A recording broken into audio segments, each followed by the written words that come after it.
Bapak Ibu Saudara-saudari, di pagi hari ini kita akan dibekali dengan firman Tuhan. Mari kita berdoa. Allah di dalam Kristus Yesus, kami bersyukur Tuhan di pagi hari ini Kau masih memberikan kami kesehatan, kesempatan untuk hidup. Dan kami akan melakukan segala aktivitas kami dalam satu hari ini. Kami akan mendengarkan firman Tuhan. Kiranya Kau memberkati hamba-Mu yang akan menyampaikannya, supaya hamba-Mu boleh menyampaikan firman Tuhan seturut dengan kehendak-Mu. Di dalam Kristus Yesus Tuhan kami. Amin. Bapak Ibu Saudara-saudari yang terkasih di dalam Tuhan Yesus Kristus, kita akan mendengarkan firman di hari Senin tanggal 6 Januari 2025 yang terambil di dalam Lukas 2 ayatnya yang ke-29 hingga ayat 30. Kitab Injil Lukas pasal 2 ayat 29 hingga ayat 30. Begini bunyinya.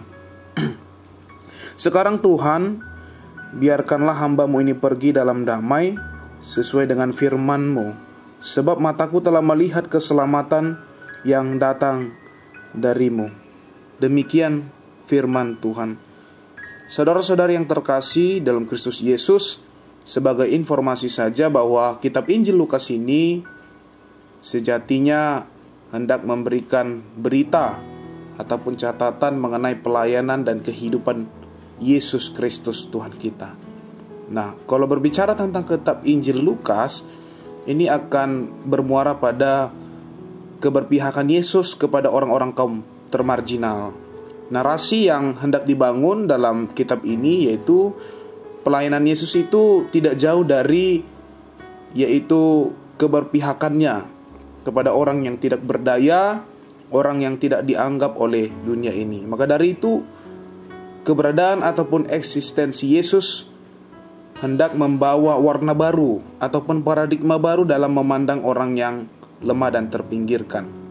Dan ini akan menjadi sekedar informasi saja mengenai kitab Lukas ini. Saudara-saudari, perikop ini menceritakan tentang Yesus tidak serta-merta hendak menolak budaya ataupun tradisi orang Yahudi.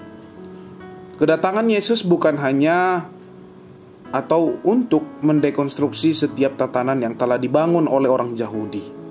Sebagai bukti dirinya sebagai orang Yahudi dan mengikuti setiap hukum Musa dan tradisi orang Yahudis ataupun Yahudisme, yaitu di umur 8 hari ia disunat dan dalam penakhirannya mempersembahkan kurban.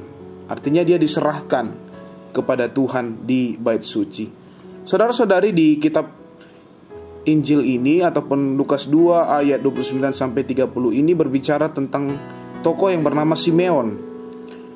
Ia adalah tokoh yang benar dan saleh di hadapan Allah. Ia memiliki karakter orang yang sabar dalam menantikan tindakan Allah dalam menghibur bangsa Israel. Yang menjadi hal yang dia pegang dan kekekehannya, kerinduannya untuk melihat bayi Yesus yang akan diserahkan di bait suci, ia mengatakan yaitu, sekarang Tuhan, biarkanlah hamba-Mu ini pergi dalam damai sesuai dengan firman-Mu, sebab mataku telah melihat keselamatan yang datang dari-Mu. Artinya Bapak Ibu Saudara-saudari, dia punya kerinduan untuk melihat Sang Juru Selamat itu. Maka kehadiran dia ke bait suci pada saat itu yaitu hendak melihat Yesus yang akan membawa keselamatan bagi semua bangsa. Penantiannya itu didorong oleh iman yang hidup, iman yang teguh dalam hal melihat Mesias yang telah dijanjikan itu. Kita diajarkan menjadi pribadi yang tekun dan bersabar dalam menantikan segala sesuatu, termasuk juga menantikan tindakan Allah melalui Yesus Sang Mesias yang membawa damai. Ini sebagai simbol penyerahan diri kita secara totalitas seperti Simeon. Ia menyerahkan dirinya secara totalitas, memiliki kerinduan untuk melihat Yesus, bayi Yesus Sang Juru Selamat itu dia tidak mau pergi sebelum ia melihat keselamatan itu di dalam Yesus Kristus. Keselamatan yang dimaksud di sini yaitu Yesus, di mana dia adalah bagian dari anugerah itu sendiri. Jadi tindakan Allah di dalam Yesus Kristus yaitu penjawantahan, ataupun bisa dikatakan hendak menyatakan anugerah itu di dalam hidup kita, orang yang berdosa. Jadi keselamatan itu diberikan kepada seluruh bangsa. Anugerah ataupun gratia communis, anugerah itu bersifat universal. Maka dari itu kita juga hendak diajarkan seperti Simeon, memiliki kerinduan yang teguh, penantian di dalam iman yang hidup, di mana kita menantikan Sang Mesias itu sendiri. Apa yang hendak dikatakan dalam firman ini, Bapak Ibu Saudara-saudari, perlunya di dalam hidup kita ini yaitu kesabaran. Sudah sangat sulit kita menjumpai orang yang mau bersabar dalam menantikan segala hal. Rupanya orang yang sabar dalam menanti itu akan menemukan hasil yang baik. Dia akan menemukan hasil sesuai dengan waktunya. Baik dalam kehidupan sehari-hari, kita dalam menantikan hal-hal yang baik dan luhur di dalam hidup kita, kita diajak untuk berserah kepada Allah. Berserah kepada Allah, Sang Pemberi keselamatan. Berserah kepada Allah, Sang Pemberi hidup.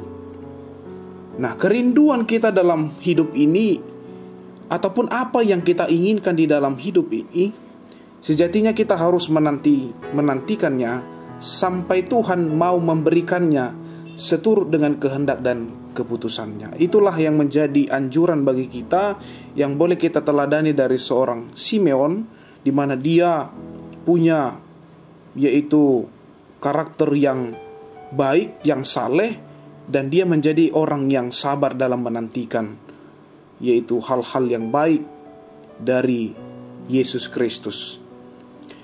Saudara-saudari, sebagai cara kita untuk menghargai anugerah keselamatan itu, yaitu dengan cara mari mendekat dan mengucap syukurlah selalu kepada Allah. Pengharapan kita bukan di dunia ini, namun pengharapan kita yaitu hidup yang kekal bersama dengan Yesus Kristus. Kita selama ini mau mempercayai Yesus sebagai juru selamat kita. Karena apa?